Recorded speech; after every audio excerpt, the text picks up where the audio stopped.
Conta pra mim como é que você reage quando assim tem a chance de se vingar de alguém que te fez mal. No capítulo 24 de 1 Samuel, Davi tem assim a oportunidade perfeita de matar Saul, mas ele escolhe o caminho da misericórdia. Uau! Vamos juntos hoje aprender assim lições de perdão e de confiança no Senhor? Então, vem comigo, vamos ler todo o capítulo 24 de 1 Samuel e refletir sobre essa palavra e o tempo que a gente está vivendo agora. Bora?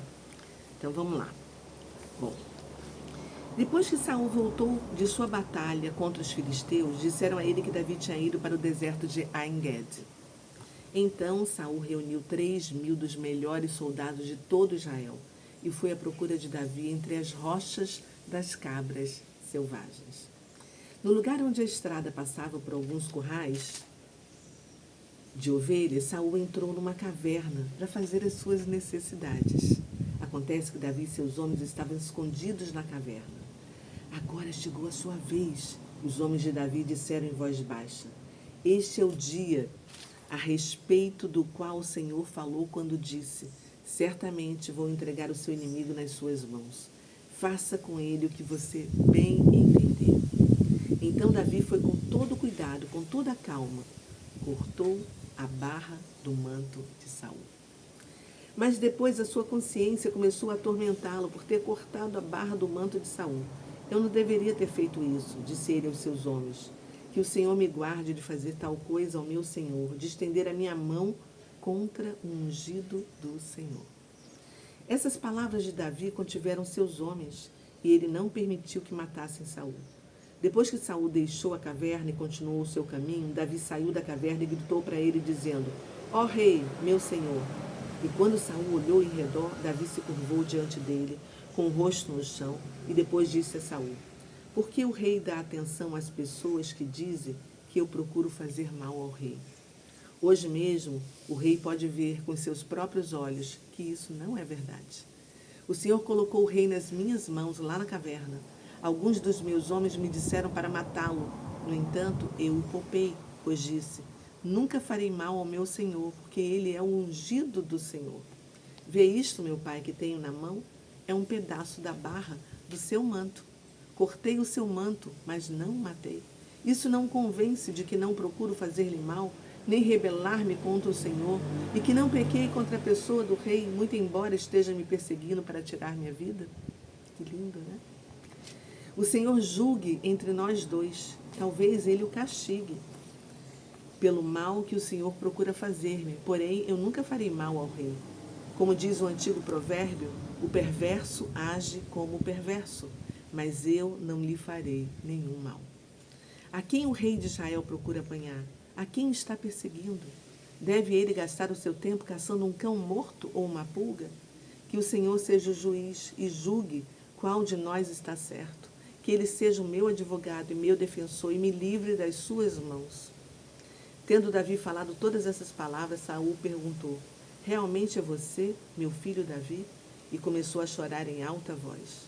Então Saul disse a Davi: Você é um homem melhor do que eu, pois você me pagou com o bem o mal que eu lhe fiz. Sim, você hoje foi muito bom para comigo, pois quando o Senhor me entregou em suas mãos, você não me matou. Que outra pessoa no mundo deixaria seu inimigo escapar quando tinha em suas mãos? Que o Senhor lhe dê uma boa recompensa pela bondade com que me tratou hoje. Agora reconheço certamente que você será rei e que Israel será o seu reino. Jure-me pelo Senhor que quando isso acontecer, você não matará a minha família, nem fará desaparecer o meu nome da família de meu pai. Então Davi prometeu que assim seria. Saul voltou para sua casa, mas Davi e seus homens foram para a fortaleza. A gente viu que Davi enfrentou um grande teste moral, né? Quando ele teve assim a chance de matar Saul, que era o perseguidor dele. Pois ele entrou numa caverna, onde Davi e seus homens estavam escondidos. E apesar da pressão dos seus homens, Davi poupou a vida de Saul, gente, cortando assim apenas um pedacinho do manto do rei. E depois ainda sentiu remorso por isso, já que ele considera Saul o ungido do Senhor. E aí fora da caverna, Davi mostrou o pedaço do manto a Saul, provando que não tinha intenção de machucá-lo e apelando para a sua consciência.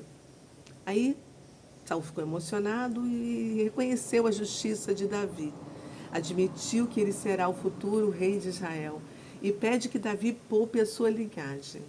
Davi promete, mas retorna ao esconderijo, ainda desconfiado de Saul. Eu estive nesse deserto de En-Gedi, em várias cavernas, e mergulhei num poço de água, assim, que é um oásis no meio do deserto. Eu confesso para você que hoje eu não teria mais coragem de entrar sozinha, como eu entrei e andei durante horas por todos aqueles lugares em 2011. E relato isso no meu livro Diário de uma Gadita. Porque hoje, diante de tantas atrocidades que a gente viu no 7 de outubro, em Israel, eu fico receosa. Mas o lugar é belíssimo. Gente, vale a pena ir com um grupo para conhecer o lugar. É um dos poucos desertos com oásis lá, né? Vamos agora pensar o que a gente pode extrair desse livro para aplicar na nossa vida? A gente viu, né? A gente já falou sobre isso. Davi preferiu obedecer a Deus porque sabia que Deus ia trazer justiça no tempo certo, em vez dele se vingar. Então a gente aprende que a gente deve deixar a vingança nas mãos de Deus e não fazer por conta própria. E apesar de tudo, Davi também reconheceu que Saul tinha sido ungido por Deus como rei. Aí ele não ficou justificando seus próprios desejos, né? Mas ele respeitou a autoridade do Senhor sobre Saul. Ele resistiu às pressões dos seus homens que estavam atrás dele e às próprias emoções dele. Ele é um homem, né, gente? Mas ele escolheu um caminho certo em vez do caminho fácil. Olha a diferença entre os dois caminhos. Ele teve autocontrole. E o autocontrole é uma demonstração de força espiritual. A atitude humilde de Davi, né, e ainda de explicar as suas intenções, fez com que Saul reconhecesse ali, naquele momento, né, o quanto Davi era melhor do que ele. Isso nos mostra que a humildade pode tocar o coração de pessoas, né, mesmo que ainda por algum momento. Vamos orar para que isso aconteça com o nosso Supremo, né? Bom, Davi sabia que Deus tinha um propósito para ele, que no tempo certo, perdão, ele iria reinar em Israel.